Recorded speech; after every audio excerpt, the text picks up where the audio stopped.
Cool. All right. We got the recording started here. We'll get rocking and rolling. Good morning, everybody. Welcome back. Today we got Cheryl Rost here with Frist American. If you haven't worked with her before, she's amazing to work with and an absolute expert in the home warranty space. So she's gonna talk to us about, I know you got some new 2025 home warranty products coming out, We do. and I'll hand it over to her and we'll get it started. Awesome. Thank you. So I wanted to start by, first off, thank you for having me. This is awesome. I wanted to start by talking a little bit about the new EPA mandate for 2025. And I don't know how many of you are that familiar with it, but you may have some savvy buyers who are going to question you about this. So I just thought we'd maybe do a little overview on that. Um, Let me see if I can figure out how to do this. Um, where am I at? Okay. Can you see that? Yes. Okay, cool. I figured it out. So, as of January 1st, 2025, the HVAC manufacturers are no longer allowed to manufacture equipment that uses the current R410A. It has a very high, let me see what they call it, GWP, which is greenhouse warming potential. So they need to, or they want to switch to a refrigerant that has a much lower level. So that's now down to 700. So as of January 2025, the units that are manufactured after that date have to use the new refrigerants with the lower GPW um, or GWP. So the current R410A systems that are out there can still be installed up to a year. So they have kind of a year grace period. So any that are available can still be installed. The R410A will still be available through 2036, but just like the old R22, it's going to get more and more expensive because they're doing a drawdown of that basically. So First American is covering the new mandates. Now the new refrigerant, it's important to know that the new refrigerant is classified as mildly flammable. And that kind of freaks a lot of people out, but it really isn't as bad as it sounds. So it if it ignites, and that's a big if it would ignite, it will not hold the flame. So it's not like it would be like a poof and done. Kind of like a lot of household um, products, what have you. So because of that, they are requiring that these new systems have additional sensors, leak detection, flame retarders, things like that. So it's going to make the new equipment more expensive. Um, that being said, obviously makes a home warranty more beneficial because the more expensive those units are, the more you're going to save your clients by having a home warranty. So just keep in mind if you get questions about that, and a lot of it's going to be that whole flammable thing because it freaks people out, it's really not that bad. It's not like gas or propane or, like that. So, and there will be those safety features on the new equipment. So that is one of the reasons why we ended up with, unfortunately, a price increase. So these are the new prices. Um, we haven't had, or our last price increase was $5. And the price increase prior to that was in 2021. So it's been 4 years just about. So I think we were kind of overdue because you know how the cost of everything has gone up. And we know that the cost of these new HVAC systems are going to be more expensive. So just talk a little bit about the plans. I won't bore you with all of the details, but a lot of people question what's included in the different plans. So the basic plan, or all of our plans, cover all of the major systems: heating, ductwork, air conditioning, plumbing, electrical, toilet tanks and bowls, garage door openers. I mean, you can see the list here. It also includes some of the appliances. So it will include built-in microwave, dishwasher, oven range cooktop, trash compactor. I think that's it. Yeah. So if you want to add washer, dryer, and or kitchen refrigerator, you can do that a la carte to the basic plan. So we have those options down here. If you bump from the basic plan to the Eagle Premier, that's going to add those three appliances and the first class upgrade. The first class upgrade is just another layer of coverage. So it's going to cover haul-away fees, permit fees, free on recapture and disposal, improper installations, mismatched systems. I don't know if I said code issues. So if there is a failure and we need to bring it up to code, we'll cover up to $250 on that because something that was installed 10 years ago may have been to code then, but codes change. So sometimes when we do repairs, we need to bring it up to the current code. When you jump from the Eagle Premier to the Max plan, and that's what I have on my home, that's what I have on my mom's home, it's going to add, in addition to the things in the Eagle Premier plan, it's going to add codes, mods, and more, and it's going to add plumbing plus. So codes, mods, and more will do two things. Number one, um, if it's a furnace that is oil sourced furnace or anything that utilizes steam glycol or heated water, we have a $1,500 limit. We have no limit on a gas fired, um, forced air furnace, but on those other furnaces we do, or the other heating systems we do. So the codes, mods, and more will bump that aggregate from 1,500 to 2,500. So it gives you another $1,000 worth of coverage. It will also give you, and this is really important because it saved me a lot of money, it will give you up to $1,250 towards any non-covered costs. So if typically there are modifications, so this will give you up to $1,250 towards those mods.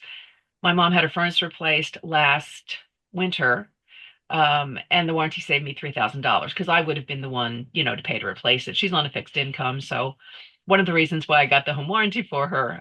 So it really is a great benefit. And when I talk to homeowners, I usually like to ask them how old those systems are. Because if they're newer systems, maybe it's not quite as important. But if they're older systems and there's a potential for a full replacement, that's a huge benefit to have that. Now, again, you don't have to have one of the bundled plans. They're bundled for a lower price than if you would do it a la carte with the basic plan. If you're more concerned about those older systems, you're not concerned about washer, dryer, kitchen, refrigerator, you could always do the basic plan and then add the first class upgrade and the codes, mods, and more. So you can kind of build the coverage that you want. It doesn't have to be a bundled plan. The service fee, I just want to talk about that for a second. It is per claim per trade. So you can file 3 failures with 1 claim. If they're all in the same trade, all plumbing or all electrical, then there's 1 service fee. If there is 2 plumbing issues and there's 1 electrical issue, then there's a service fee for the plumber and a service fee for the electrician. So basically that's their call out for you to get out there and diagnose it. And then the warranty picks up the rest of the covered items. I also wanted to talk a little bit about some of the options that we have. Now, these just came out in 2023. Some of them are kind of unique to this area as far as home warranties. One thing I will say, the pre-season HVAC tune-up, I'm not a fan of that. And the reason is there is a $100 service fee when the technician comes out to do the tune-up, and there are local companies who will do the same service for less. So that's really more of a convenience feature than a money-saving feature. Limited roof leak, again, that is limited. There's a $1,000 limit on that. Ornamental fountains, I don't know that I've ever sold that option. That's something more, I think, for the California people. Outdoor kitchens, something that's fairly new for us. Pool spa. Septic system, that's another thing that people have to be aware of when they order that there is a very low dollar limit. It's a $500 limit of liability. That seems to be pretty consistent in the home warranty industry. It's not just First American. Ours covers the line from the house to the tank and 3 of the pumps that are part of the system. If you have a sewage ejector pump inside the home, so if you have plumbing in the basement and it needs to be pumped up to the lateral, they probably have a sewage ejector pump, and that you can buy additional coverage for. So that is not something that is part of the septic system. It's something part of the plumbing that's inside the home. Water softener, well pump, termite treatment, and the pest control. I get questions on these. These are not, what's the word? I think I need more coffee. They're not preventative. So there has to be an infestation in order for us to come out and treat it. So, because some people think that we're going to come out and treat it so that it doesn't happen. Um, okay, so the new brochure, which is kind of awesome because it gives you not only the coverage or the pricing for 2-year plans, which is a discounted rate. We had that on the old brochure as well. It gives you the cost for new construction, which is a 4-year product, years 2 through 5. This is basic coverage, and then any additional options would have to be added a la carte. Homes over 5,000 square feet and multi-units. So we have actually, and this is something new, we do have no, wait, is that a discounted rate? I can't really see because that's in my way. If I looked at it, this is still very new. I just got these. 12, no, so those are not discount rates, but you can buy 2 years up front on a multi-unit. The warranty with the new pricing, well, let me back up. Let me show you this. Yeah. Okay. So this QR code, if you scan that, it's going to give you the sample contract. And as you all know, the devil's in the details. So when you scan that QR code, the sample contract is going to give you all of those details of coverage. It will give you dollar limitations. If there is a dollar limitation on any particular category, it will tell you what that is. And not only do we have it under each category, so under plumbing, under HVAC, under whatever the category might be, we also have a list so that you can see very easily what the dollar limitations are. They're actually very, excuse me, very generous on appliances. They're 3,500 per appliance. If you have a high-end home that has Sub-Zero, Viking, Wolf, some of those very high-end appliances, we do have an option called Appliance Plus. And what that will do is double that aggregate. So from 3,500 to $7,000 per appliance. And a lot of those units, it's 7,000. It's not even going to cover it, but 7,000 is better than 3,500, which is better than nothing. So that option is available as well. The warranty can be placed on a listing. As far as the pricing that's changing coming January 6th, if we have an order in the system, you then have 180 days or 6 months to close it and keep that pricing.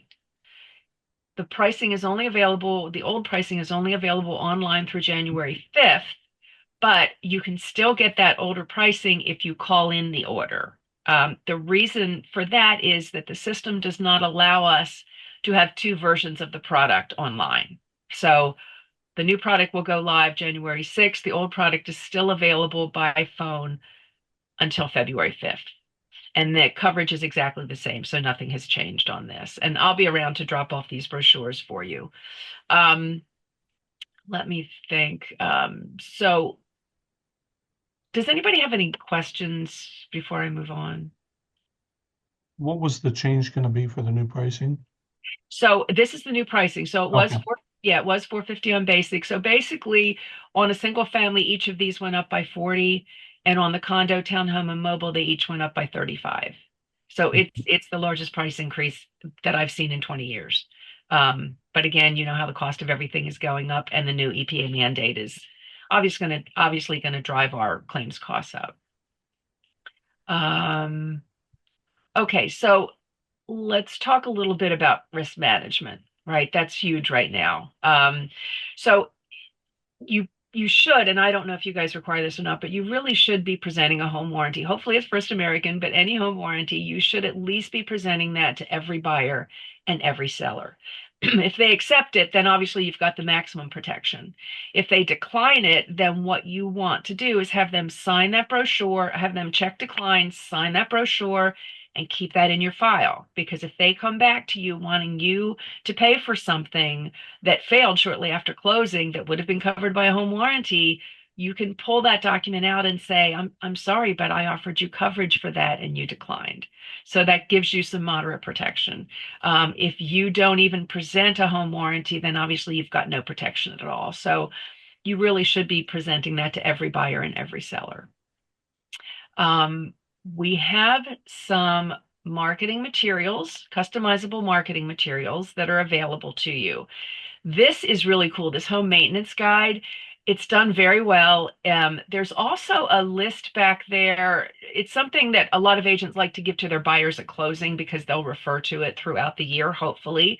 All of these can be customized with your name, your logo, your company information, your contact information, your photo. So hopefully they'll refer to that throughout the first year, which will keep your name fresh in their minds and hopefully generate some referrals for you. It's also something you can give to the seller because there's a page in there that they can write in the last time something was replaced or the last time a system was serviced. So that might be helpful for a seller who's kind of on top of those things and something you can present to the buyer then to show them that information. So we have that. We have a quarterly newsletter that comes out, just listed, just sold postcards. All of these can be, as I said, customized with your name, your office, your logo, your picture, all of that information. We will print up to 25 of each of those and ship, or that's per month, and ship them to you at no cost. So the price is right. I mean, it's a great way to keep in touch with your clients without really costing you anything other than mailing. We also have a keep in touch postcard. I don't have a flyer for that because it was kind of blurry when I tried to load it. But that is, again, a complimentary postcard keep in touch program. So you can send those, or we will send those out to your clients. If you're on the buyer's side, there are 3 of them that will go out throughout the first year. Again, your name, your office, your phone number on them. So it will keep your name fresh in the minds of your clients and hopefully generate some referrals. We all know this is a referral business. It will also remind them that they have a home warranty because if for any reason something fails, there's so much going on at closing. Sometimes 6 months into it, they forget they have a home warranty. And then they go out and they pay somebody to fix it for them. And we don't want that to happen. We want them to use the home warranty so they see the benefit in it. So speaking of using the home warranty, I will tell you that if you ever have an issue with the claim, if you have a client who reaches out to you because they're not happy either that for whatever reason, you need to reach out to me immediately. Don't call the 800 number. Don't try and deal with this yourself. I'm here for you. That's the most important part of my job. So make sure you reach out to me immediately so that I can make sure that that claim stays on track. I have a dedicated service provider in the corporate office because I'm in sales, so I can see some of the information on the portal, but most of it I can't. She has access to everything. So if you reach out to me with an issue, with a claim, I will send that to her. She will call the homeowner, let the homeowner know that she has personally taken ownership of that claim, give them her email address and her direct dial number, and then she is tasked with following up with that claim until it's resolved. She is excellent at thinking outside the box. She's not one of those people that just goes strictly by the company guidelines. She is a problem solver and thinks outside the box, and she is amazing. She's been with me, oh, probably at least 4 or 5 years, maybe longer. Her name is Sylvia, and she's amazing. So keep that in mind if you ever have any issues. If you have issues with the portal, oh, and back to that. So in order to get these marketing materials, you need to set up an account with First American, which is very easy to do. Once you have that account set up, at the top of it, it will say marketing materials. So you can click on that and you can see the marketing materials that are available. You can start ordering them today. You don't have to have ever ordered a warranty from First American. So it truly is a free service that we're offering, a value added. Let's see what else I have up here. So once the order goes in the system, if it's on a listing, there's no money due until closing. If you think you want that your buyer or that your sellers may want the warranty or your buyers, I would recommend ordering it as soon as possible, especially with this price change coming up. And the reason I say that is it will kick in the complimentary seller's coverage from the day that the warranty is ordered. That seller's coverage will run either 180 days or through the day of close or until the warranty is canceled. So you can cancel that warranty at any point up until closing without any further obligation, and there's no money due until closing. So if that warranty is on a listing and it's negotiated out, property's pulled off the market, whatever, it can be canceled. So you have everything to gain and nothing to lose by ordering that warranty early. If it's negotiate it out and you forget to cancel it, no big deal. You're going to get, well, actually, if we don't have a closing date in there, you won't even get anything from us and it'll just drop out of the system. Um, so pretty easy, actually pretty easy. I'm trying to think if there's anything. Oh, and keep in mind that First American has no age limit on systems or appliances. They replaced my built-in wall oven, my dishwasher, my built-in microwave, and a $1,800 repair bill on my refrigerator. Those systems were all brand new when we built the house in '96. They just replaced all of those last year, spent over $5,000. There are some companies who would not have covered any of those because they're technically beyond the life expectancy for those appliances. So we have no age limit on systems or appliances. And just wanted to tell you a real quick story about the benefit of a home warranty. And this actually relates to my neighbor's son. First time home buyer, bought a home, got a home warranty, called me a few months ago, said, I need to place a claim. And I kind of walked him through the process. I said, give me a call if you have any issues. So 2 weeks went by, didn't hear anything from him, saw his mom, and I said, how did Gabe make out on that claim? I said, I haven't heard from him. And she said, he hasn't filed the claim yet because he needs to save up the $100 for the service fee. So imagine where he would be without that home warranty if he had to pay for the full cost of a repair replacement. So there truly is a lot of value in a home warranty. And that's about all I have, unless anybody has any questions. Oh, let me stop sharing. There we go. Hey, Cheryl. Yes. I've recommended with all the EPA changes, I thought it was the 2020 coming into 2024 here. And a couple of my neighbors, because we have two systems in our homes and we have similar homes.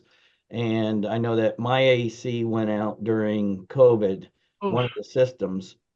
And I was talking with some of my neighbors and I'm like, hey, your system's about 18 years old with a design life of 12 to 15 years. You'd be smart to get a warranty. And they did go and get that. Can you, do you guys offer without a sale that you guys can offer the home warranty?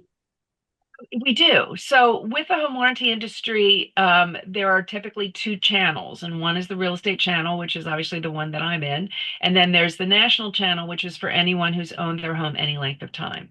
The national product is more expensive. The real estate product is less because where we make our money is when we get them into the system and they renew year after year after year. I think I'm on year 18 right now. But we do have a niche product. Those of us in the outside sales force were complaining that we had nothing special to offer to our friends, family, agents. So they came up with something called Consumer Direct. It mirrors the real estate product very closely. I think the differences are it doesn't cover trash compactor or central vac. I don't think that's a big deal for most people. And it doesn't cover any pre-existing conditions, whether they're known or unknown. It's a little bit more expensive than the real estate product by about $15 a year, roughly. So I do have that I can offer you. And there's no wait period on that. On the national plan, there's a 30-day wait period. And that you mentioned AC, I just wanted to mention this, that we know right now with a home inspection, you can't test those AC systems. If you turn them on with these low temps, you can damage them.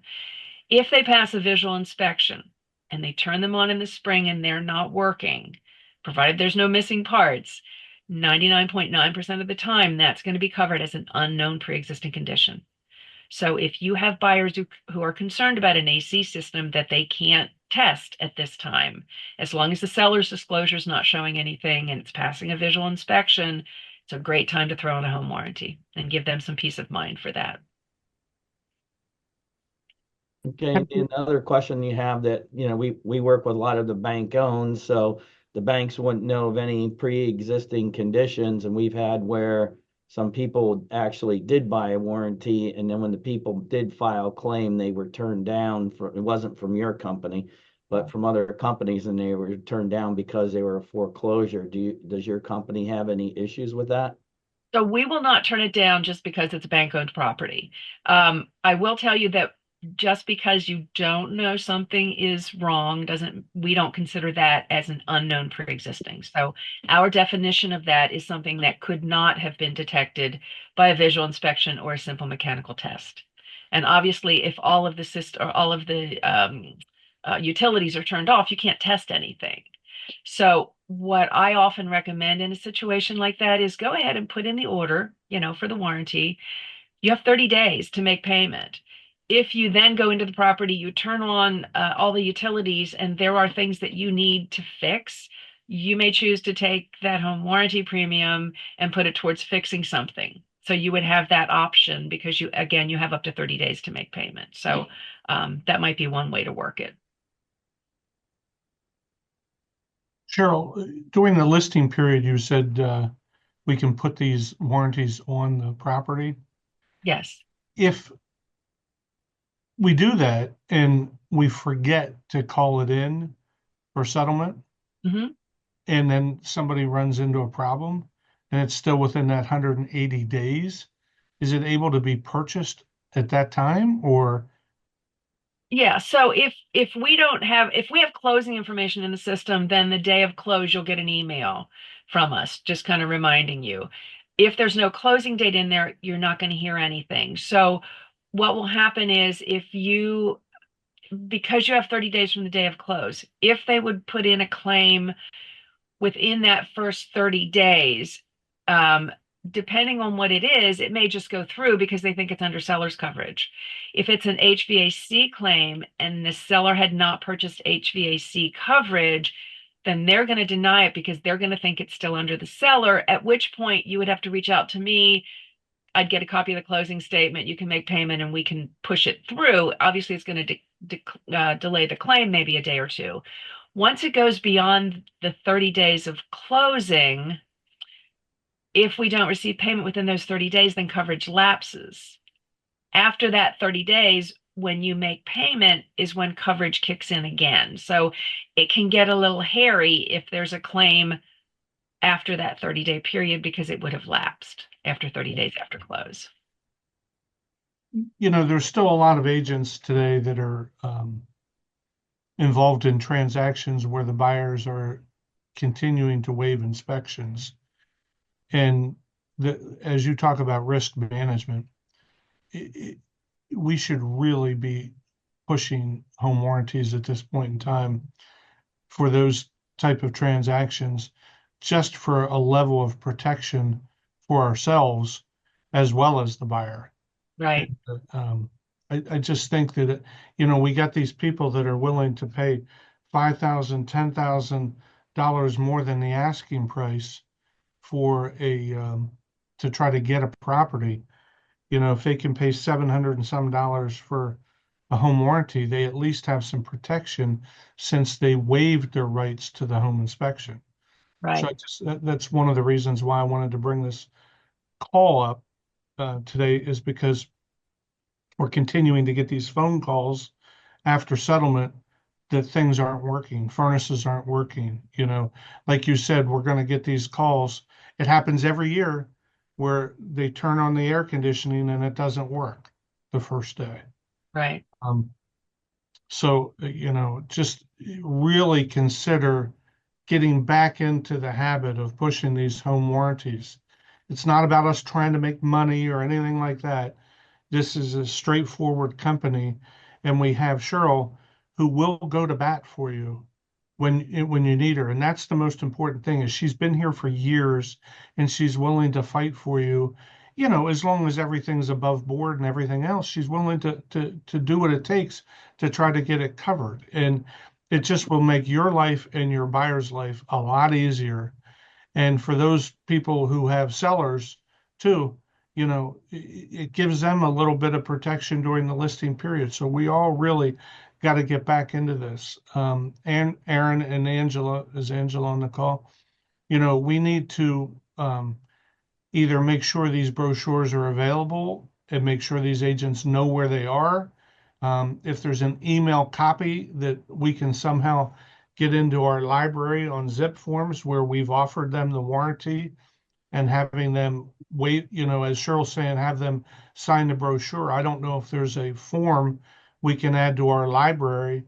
But I think as far as risk management goes for the company, having that form signed showing, the seller or the buyer that we offered you this and you declined it. Hey, Tim, it's in on the purchaser's notice at the top section. It says about home warranty, yes, Right, no, and maybe Yeah. later. So it's already there. right. Right. Except for I'm just saying that's on our own little form. I don't know, And I if, think too, it makes a difference if they're signing a one-liner like that versus signing the document that actually shows them what the home warranty covers. right. That's There's what I was there's a trying to big get to. difference. Yeah. But Cheryl, Cheryl, do you have, sorry, Cheryl, I have a question though. What Tim brought up, if there's no, I mean, if the buyer did not elect an inspection, and you had mentioned if there is a visual deficiency, then would it be covered anyway if a buyer waives an inspection? So we don't cover pre-existing conditions. We cover unknown pre-existing conditions. So where the home warranty really is of value in situations where they're waiving the inspection, as Tim said, they're paying way over ask. Moving forward, their budget is depleted. If something fails moving forward after closing, they've got no money left, to do a repair or a replacement. That's really where the value of the home warranty comes in. It's not going to fix those things that an inspection would have picked up for the most part. I can't say that. I mean, I've seen things go through that I looked at it going, I don't know about that. But for the most part, the things that are not working when they move into the home are considered pre-existing. Whether or Okay. not they're covered depends on the contractor that goes out, but you can't assume that they would be. Okay, all right. And can the new owner have their own contractor, or must they use someone that is in a system? So for the most part, they need to use ours.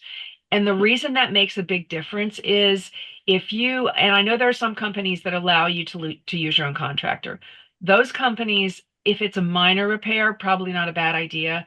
If it's a big issue, the problem is, number one, they have low dollar limits and you're paying retail cost. So if it's a $10,000 system and you've got a $2,200 limit, that's a big difference than First American, who's going to have our contractor do it, right? I had one of our contractors tell me that First American can buy the equipment for a third of what he pays for it at wholesale. And that's because we're a national company and we buy so much of this, appliances and HVAC systems and so on. So, and the other thing is then First American is paying the contractor directly as opposed to a homeowner who's got to come up with the cash up front and then be reimbursed. So, so there's some benefit in using your own contractor if you have somebody who's willing to work with the warranty company and who Right. you're comfortable with. But a lot of contractors, if they're not already working with a home warranty company, they don't want to deal with the red tape, unfortunately. We run into that sometimes when we offer people outside reimbursement. If we can't get somebody in there, in a normal amount of time, or Samsung units, we have problems finding contractors that'll work on those. And there are appliance techs that we try and reach out to, say, hey, would you do an outside reimbursement? And they don't want to mess with a home warranty company. They want to be able to do what they want to do. Right, right. Now on the heating, and I think you said this, but is the maximum on an HVAC system allowance 2,500? Did I understand that correctly? So first off, under seller's HVAC, so if the seller opts for the additional $70 HVAC coverage, their limit on HVAC is $1,500 regardless of the type of system. Okay. For a buyer, there's no dollar limit on an air conditioning system. There's only a limit on a heating system if it's oil fired, or if it's basically a boiler or a geothermal, like hot water baseboard, radiators, geothermal system, anything that utilizes steam, heated water, or glycol. Then it's a $1,500 limit, unless you have codes, mods, and more, which bumps it up to 2,500. Okay. All right. Thank you. You're Can welcome. I ask one more question about the difference between a pre-existing condition and an unknown pre-existing condition? Yes. And does that, like, for instance, if we settle on the property and the people have lived there 31 days, and we get past that 30 days thing, does that go away at that point, that it's unknown, or what? Tell me what the difference between pre-existing and unknown pre-existing means. Okay, so I'll give you an example actually. And this is something that happened a while back, but this was actually under seller's coverage. The gentleman called in, it was like 2 weeks into coverage, he called in a claim for his dishwasher leaking. If you looked at the ceiling underneath the dishwasher, there was no evidence of a leak. It's not like the floor there was no evidence of a prior leak. When the contractor pulled the dishwasher out, there was tons of mineral deposits. So that tells us that that was leaking much longer than 2 weeks. So that would be an unknown pre-existing condition because there was no visual evidence. I had another issue where there was a furnace that was the homeowners called in. It was shortly after closing. They called in because the furnace was leaking. When you took the panel off of the furnace and looked inside, it was all rusted, evidence that it had been leaking for a very long time. Now, the kicker on this one was out around on the cement floor around the furnace, there was a line of mineral deposits, which showed that that furnace would be leaking and dried up, leaking and dried up, leaking and dried up because it left that line of mineral deposits. Had that evidence on the outside of the furnace not been there, it would have been considered an unknown pre-existing condition because we don't require someone to take the furnace apart to look at the inside of it. So, does that help a little bit or no? Again, unless somebody actually knew that that was a problem with it, Well, right, then it wouldn't be an unknown, obviously. But right. And in this situation, as the claim went on, it was very apparent that the seller knew. Okay. Yeah, unfortunately. But so basically something that cannot be determined by a visual inspection or a simple mechanical test. So if there's no visual evidence, going into it, and you turn on the furnace, it's not making noises, it's blowing hot air. I tell you, one of the biggest issues we run into, and this was with people not getting inspections. I've had several calls like this. They don't do inspections, middle of summer, for some reason, not checking the AC, and they call in a couple of days after closing, and there's no refrigerant in the system. I mean, hands down, that's a pre-existing because refrigerant does not leak out of a system in a few days, right? So there had to have been a leak somewhere, probably in the coil, that had been leaking for some time. So that's really where I've seen denials for pre-existing. Is there any, another question, is there any type of coverage to assist the real estate agent that sold a policy to a buyer if it ends up not getting resolved and has to go to mediation? No, we don't offer any plans like Like that. a deductible, okay. Yeah, but I can tell you, in 20 years, I don't know that I've had any that I'm aware of that Okay. that happened with. Well, no, wait. If you could, once we get through this, if you could send me all the new plans in the PDF formats, that way absolutely. I can get them out to all of our agents. I know that we always have your booklets and stuff. So once you get the new ones, drop them off. We always have them downstairs, but that way I'll have it easy access, and I'll work with zip forms to see if we can get them uploaded and see what we can do about that as well come the new year. And I just wanted to back up when I said I don't remember of any that have gone to mediation. None that I remember on the buyer's side. There probably have been things on the seller's side. I didn't want just I thought through that a little bit more. It's like, oh, I don't want to mislead you. Anybody else have any questions at this point in time for Cheryl? Bobby? Pardon me, just a quick comment. I had a reason to get in touch with Cheryl about maybe 3 weeks ago. And I'm telling you, and she was on the road.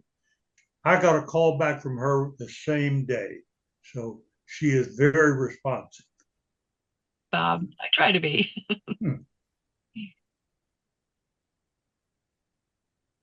Anybody else? Jim Penny? Just a simple question, Cheryl. Can you briefly explain how the seller's coverage works? Yeah, so as I mentioned before, the seller's coverage coverage kicks in the day that the warranty is placed. There are times when items that come up on a home inspection could be covered by a home warranty. In fact, I have one that we're doing right now. It was the home inspection found that the pilot wasn't staying lit on the water heater, and we're replacing it. So because the water heater is part of that complimentary coverage.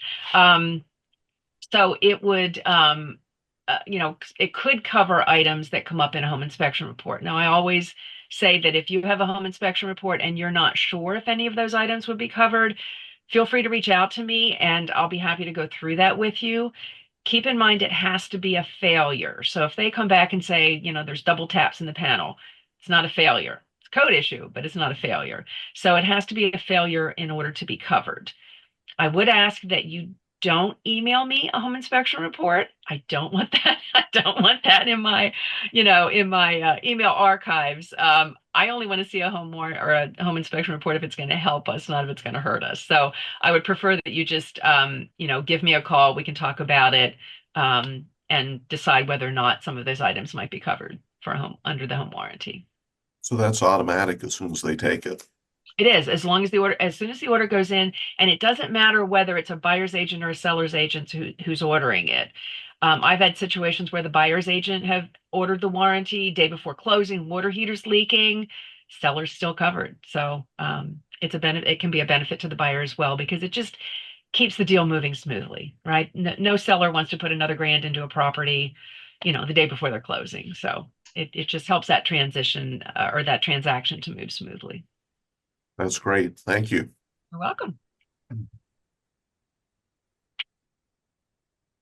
All right.